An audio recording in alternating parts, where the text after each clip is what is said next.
Salom dardoshlar, sizlar bilan yana men Samandar Xajonov va sizlarni YouTube kanalimdan ko'rib turganimda judayam xursandman. Bugun sizlar bilan birgalikda bizga bir qiziqarliroq, lekin yengilroq, ya'ni yengil hazmroq bitta mavzuni ko'rib chiqamiz. Ko'rib turganingizdek, asosiylarda biroz farq bor va albatta boshqa do'p ham oldim, biroz qiziqarli bo'lsin deb. Xo'p, bugun bitta life hack, umuman o'zingizlarning ishinglarni osonlashtiradigan bitta toolni ko'rib chiqamiz.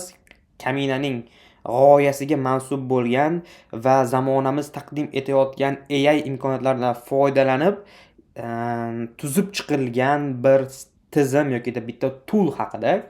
Undan oldin esa sizlarga aytaman, hoziroq videoga like bosib qo'ying, kommentariyada Samandar zo'r deb yozib qo'ying yoki 2026-yilga rejalaringiz yoki 2025-yilda nimalarga erishdingiz, shularni yozib qo'yishingiz mumkin. Kommentariyada birga dardlashamiz. Xo'p, hoziroq like bosing, komment yozing, kanalga a'zo bo'ling va albatta keyin videoni o'rtalaringizdan qizg'anmang, tezroq share qilib qo'ying. Ungacha kutib turaman. Qilib bo'lgan bo'lsangiz, boshladik.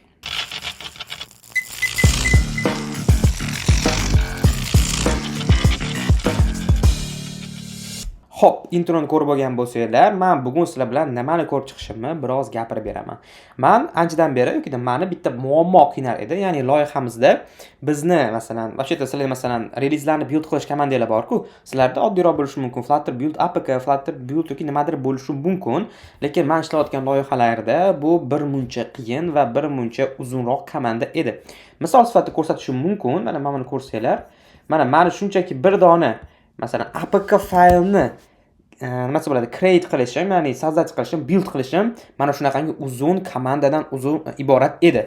Mana shu narsa men uchun juda ham bitta katta og'riq edi. Har doim men bu narsani bitta faylimiz bor, script faylimiz bor. Ana o'sha script faylda borib kirib, copy qilib terminalga tashlab run qilardim va ko'rgan bo'lsangiz juda ham uzun edi. Mana shu og'riq ichimdan qiynadi, tunlari uyqu bermadi, ko'zimga bir hech qanaqa narsa tatigani yo'q va mana shu uchun men bitta command line tool ishlab chiqdim, ya'ni komanda bitta xuddi rename degan paket bor-ku, ana o'sha paket orqali siz bitta komanda orqali butun proyektni masalan package name'ini, build ID'sini yoki shunga o'xshagan ba'zi bir konfiglarni o'zgartira olasiz-ku. Mana shunga o'xshagan bitta command line tool ishlab chiqishni xohlab qoldim. Mana bu ko'ngil shuni istab qoldi. Va bunga bizani hozirgi kundagi AI taqdim etayotgan imkoniyatlar bilan g'oyani qo'shgan holatda biron bir narsaga erishish imkoniyati bo'lgani uchun men ushbu g'oyani reallikka aylantirishni xohladim va kutib oling, men Dardosh paketini ishlab chiqdim. Cloudjon sog' salomat bo'lsinlar. Mana shu Cloudjon bilan birgalikda so'kishlarimni, hamma qarg'ishlarimni eshitib, sizlarga tayyor bitta paket ishlab chiqdik. Shun. Kerakli vaqtni o'tkazmasdan tezroq biz sizlar bilan o'sha paketni prezentatsiyasiga yo'l olamiz. Xo'p, mana buning uchun bizga kerak bo'ladi oddiygina PubDev sayti. PubDevga kiramizda biz Dardosh deb qidiramiz. To'g'rimi dardoshlar? Bizning nomimiz endi tarixga yozildi. Ko'rgan bo'lsanglar o'zi yakka yagona bo'lib birinchi to'pda chiqib turadi Dardosh degan paketimizda. Ichiga kirsanglar, hali likelar bir dona kirib like bosinglar, ya'ni o'zingizlarni dardoshinglar yaratgan yoki o'sha asos solgan paketga kirib like bosib qo'yinglar. Ko'rgan bo'lsanglar, har narsasiga e'tibor berilgan, ya'ni pubdan maksimal 160 dan 160 ball olgan, yozilgan kod strukturasi, ta'minlangan dokumentatsiyalar va hammasi va 16 ta qaysidir qiziqqan odam hali prezentatsiyasi bo'lmasdan bundan foydalanib ko'ribdi. Xo'p, keling, men sizlarga buni prezentatsiyasini qilaman. Redmi qismiga o'tsanglar, hattoki nima desa bo'ladi, eng tushunmaydigan odam ham tushunadigan tilda, yo'q tilda emas u, mayli, ingliz tilida va uslubda tushunarli qilib yozib qo'yilgan dokumentatsiyasi. Ko'rsanglar, Dardosh is powerful CLI tool for simplifying Flutter builds qanaqangidir balandparvoz gaplar yozilgan. Aslida shunchaki bu oddiy CLI tool, ya'ni command line tool. Sizlar bu bilan o'zingizlarni buildlaringlarni, relizinglarni chiqarishni osonlashtirishinglar mumkin. Bu esa juda ham oson. Shunchaki Dardosh build APK kerakmi sizga? IPA kerakmi? IPA fayl bilasizlar. iOS uchun kerak bo'ladi. IPA faylni nima uchun kerakligini biladiganlar izohlarda yozib qoldiringlar. Bilmaydiganlar uchun esa izohda sizlar ham yozinglar. Sizlarga atab bitta bu ham hayotinglarni yengillashtiradigan bitta narsa.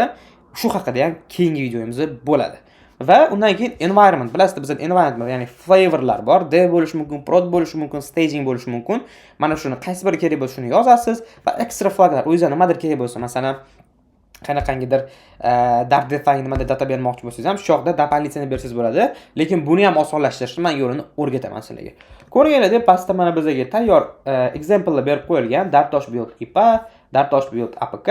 Ko'rsanglar, bu ham biroz uzayib ketgan, lekin qisqartirsanglar bo'ladi deb convenientlar berib ketilgan. Dartosh build APK mana bu chiziqcha P desanglar o'z uchun oladi, shu tomon productionni so'rayotadi. Yoki Dartosh build APK mana prod desanglar ham bo'ladi. Devda dev va stagingda s deb bersalar o'zi avtomatik aniqlab oladi. Bu esa bizni paketimizning eng kerakli funksionali bo'lsa, uni qo'shimcha qiziqarli o'zini qanaqadir fishkalari bor. Hozir ko'rasiz u haqida ham. Xo'p, buni ishlatish qanaqa bo'ladi? Shunchaki installing qismiga o'tamiz va mana bu komandani olib proyektimizga kelamiz, clear qilib yuboramiz, tozalab yuboramiz, sal kattalashtiramiz. Mana bitta rang qilamiz. Buni paketni get qiladi va sizlarga hozirgi versiyani ko'rsatadi. Hozirgi holatda Toshkent vaqti bo'yicha 28-dekabr 6:12 vaqtiga ko'ra pauza qilib turish vaqti kelib qopti.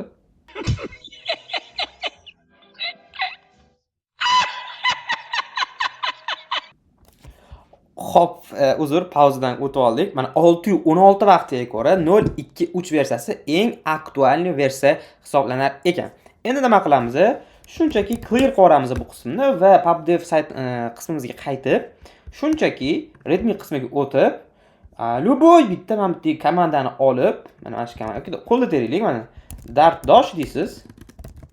Sizni dartdoshingiz-da bu build, masalan apk deysiz va masalan prod.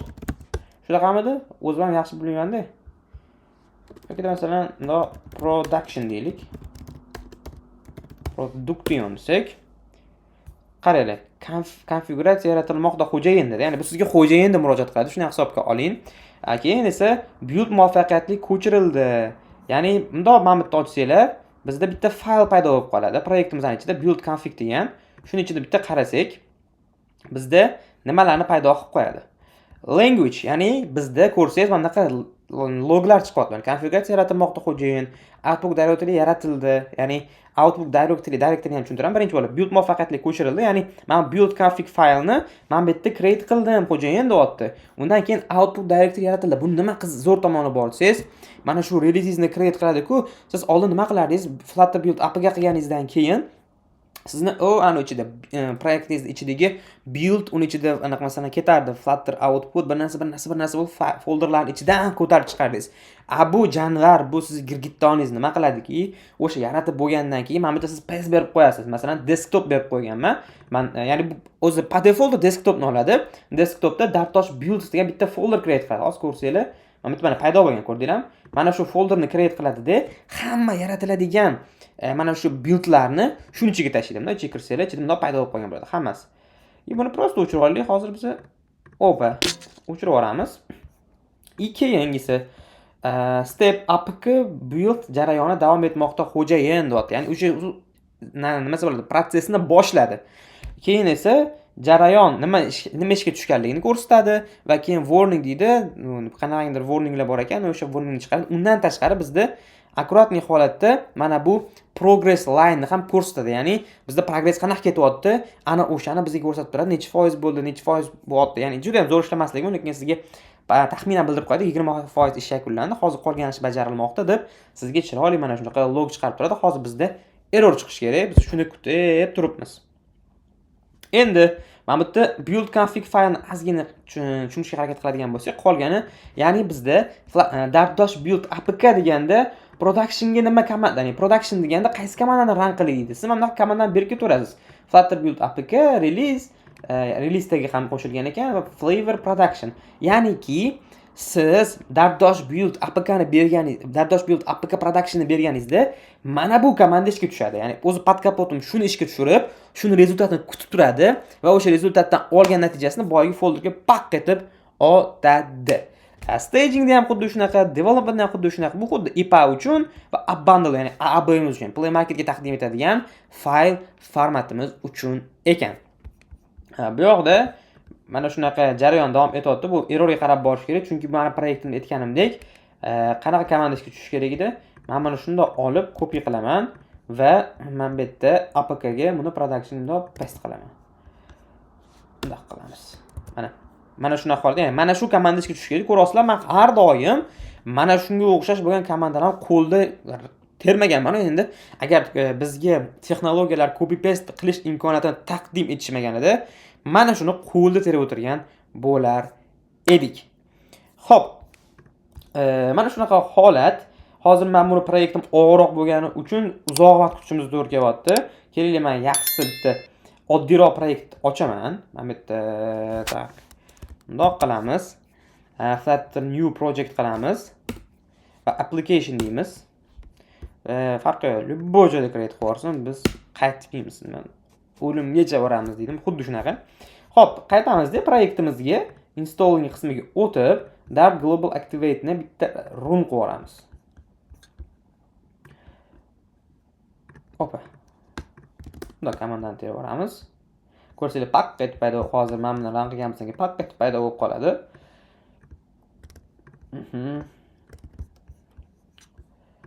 Hop.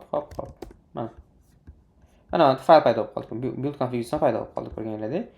Ya'ni cancel qilamiz, mana shuni kerak emas menga. Lokilan bu buildni boshlab yubordi. Buildni boshlab yubordi. Okay.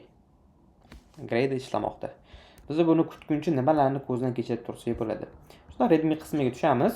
Pastroda nimalar bor? Bu shunchaki pezni doimiy qo'shib qo'yish uchun, bu yerda konfiguratsiya haqida gap ketyapti. Men tilni tushuntirgan, output pathni tushuntirgan, supported language'lar hozircha o'zbek tili va ingliz tili va rus tili. Mana shu uchta tildan bittasini quyidagi holatda berib ishga tushirsanglar bo'ladi. Output path esa, ya'ni buni o'zi hammasi tushuntirgan. O'zing xohlagan pezingni bersang bo'ladi, o'sha yoqqa borib qo'yib qo'yaman degan. Va pastroda nimalar bor? Mana bu yerda loglar qanaqa chiqishi ko'rsatilgan. Boshqa qiziqarli. Keyin bitta qiziqarli tomoni, bizda masalan hamma proyektimizda build qilsak, relizlarni, unda hammasida default bir xil nom bilan create bo'lardi, to'g'rimi? Ya'ni build bo'lardi. Endi bizda boshiga production'da mana nomini qo'yadi va undan keyin versiyani va oxirgi build kodini qo'yadi. Mana shunaqa natija, mana shunaqa fayl qilib beradi. Undan tashqari yana bir qiziq tomoni, mana bu komandani ishga tushirgan paytimizda bizni build numberimizni plus bittaga oshirib beradi. PubSpec YAMLga kiradigan bo'lsak, mana bu boshida o'zi bilsanglar 1 bo'ladi version degan. Version men plus 2 1 bo'ladi. Mana bu yerda yozdi. Build number yangilandi. 1 ni 2 qildim xo'jayin deb ko'rayotgan bo'lsangiz. Mana shunaqa gaplar. Ya'ni o'zi avtomatni ko'tarib qo'yadi. Har safar build ishga tushgan paytda o'sha build versionni bitta tepaga ko'tarib qo'yadi. Bu negadir build qilmayapti. Nimaga tushunmadim. Kompyuterim kuchi yetmayaptimi? Shunga hayron qolman. Bu juda ham tez chiqadi. To'g'ri, juda ham tez emas. Yoki birinchi ran bo'layotganiga ham ko'proq vaqt ketayotgan bo'lishi mumkin. Işte a few moments later degan bittasida mem chiqishi mumkin shu yerda. A few moments later. To'xtanglar, mana men komandani xato berib qo'yman. Bizga bu yangi proyekt bo'lgani uchun mana bu qismlar kerak emas. Mana shu qismlarni optashab ran qilishimiz kerak, chunki hozir bu flavorlarni qidiradi ichidan. Buni sizlar ham proyektli yangi bo'lgan paytida, ya'ni defaultni kirib tekshiringlar. Har doim shu defaultligicha ishlatib ketmanglar. Bu example uchun berilgan. Sizlar defaultni to'g'rilab berishinglar kerak bo'ladi. Shunda o'chirib yuboraman. Mana bu yerda ru qilamiz. Ru qilganimizdan keyin ko'rasizlar rus tilida qanaqa chiqishini komandalarni. Dart build apk prod deylik. Mana xatolikni ko'rdinglar. Nimadir xato ketdi. Boss deyapti, ya'ni xo'jayinni boss tarjima qildi. Nima edi xatoyimiz? Prod bo'lsa bitta mana qo'yishimiz kerak. Mana build numberni 2 dan 3 ga oshirdim. Boss deyapti, process idut. Nima xatolik berdi bizda? Flutter build apk nimada xatolik berdi? Bundoq qilamizda. Endi qaytadan qilamiz. Mana yana ko'tarib qo'ydi, ko'rgan bo'lsangiz. Ish boshlanib ketdi. Oxirgi bitta space qo'shib qo'ygani uchun komandani run qilishda qiynalib qolgan. Endi bu yerda natijani kutib turamiz. Qani zapusk Cradle'da bizga progressni aytyapti, nima holatdaligini. Xo'p, tabriklaylar. Mana bizda hammasi ishga tushib oldi. Ya'ni birinchi marta build qilayotganligi uchun biroz vaqt oldi. Uni keyinchalik bilasizlar, birinchi release har doim qiyin bo'ladi. Xo'p, mana endi protsessni tahlil qilamiz, jarayonni, to есть tugab bo'lgan jarayonni.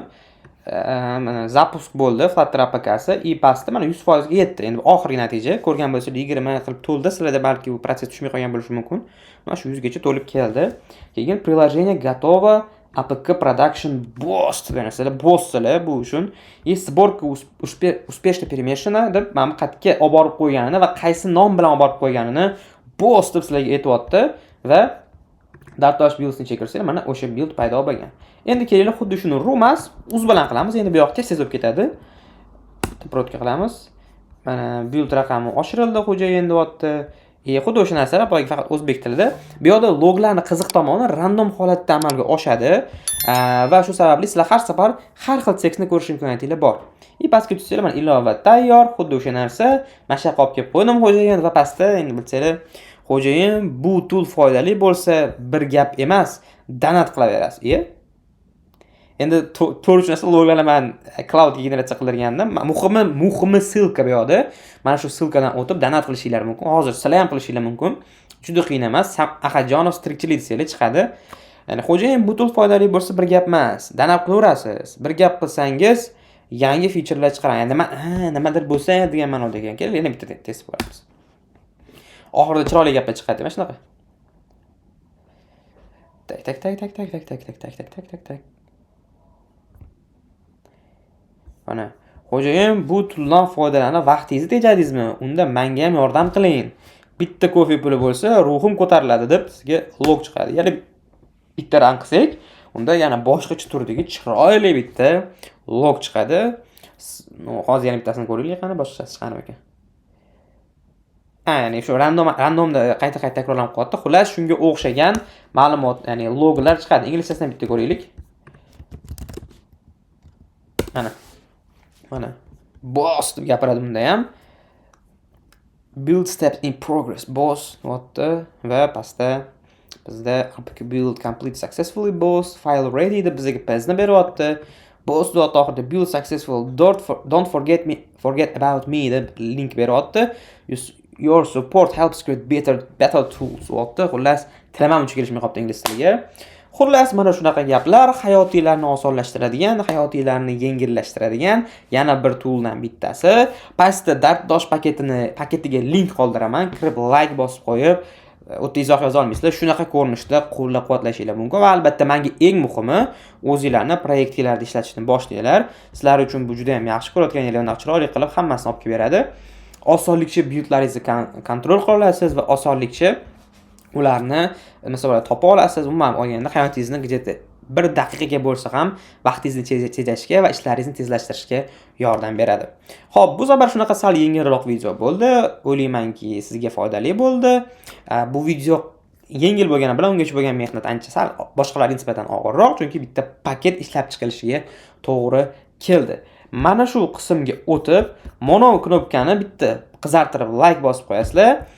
Ko'rgan bo'lsanglar, bitta Ahajonov domeniga men publisher, ya'ni verified publisher maqomini ham oldim. Bitta qo'llab-quvvatlab qo'yasizlar degan umiddaman. Xo'p, videoni shu joyigacha ko'rgan bo'lsanglar, like bosib qo'yinglar. Izohlarda fikringizni yoki da meni qanaqa zo'rligimni yozib qolishingiz mumkin. Kanalga obuna bo'lib qo'yish esingizdan chiqmasin. Bilasizlar, bu yaxshi ish emas, videoni ko'rib obuna bo'lmaslik va albatta videoni tanishinglarga, qarindosh urug'inglarga, shu oila guruhinglarga tashab qo'yinglar. Yangi yillarni yaxshi kutib olinglar. Adashmasam bu 2025-yil hisobidan eng oxirgi video bo'lyapti. Bu juda ham eksklyuziv. Hammaga yangi yillarda baxt, omad va o'zi qilgan rejalariga erishishini tilab qolaman. Sizlar bilan men Samandar Ahajonov bo'ldim. Keyingi yilda ko'rishguncha sog' bo'lasizlar, salomat bo'lasizlar. Xayr.